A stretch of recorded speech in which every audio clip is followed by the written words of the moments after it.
তুমি যদি free fire খেলো তাহলে আমার কথাগুলো মনোযোগ দিয়ে শুনবা, জীবনে একটা কিছু শিক্ষা পাইতে পারো।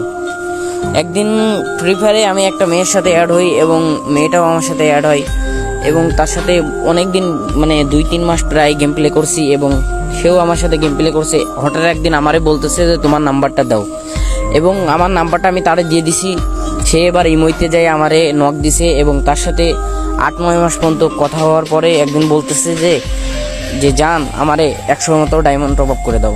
অবশ্যই দিছি, 100 ডায়মন্ড টপ আপ করে দেওয়ার পরেও কোনো কিছুই নাই। এবং তার কিছুদিন পরে যাওয়ার পরে আবার বলতেছে জান আমারে না একটা অমুক একটা জিনিস আমার পছন্দ হয়েছে, ওইটা আমারে কিনে দাও।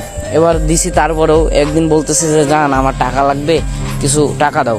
এবার তারে আমি 1000 টাকা দিছি। দেওয়ার পরে এবং ইমোতে অনেক দিন কথা বলার পরেও আমরা গেমেও প্রত্যেক দিন নিয়মিত গেম খেলতাম, গ্রুপে অনেক আড্ডা দিতাম।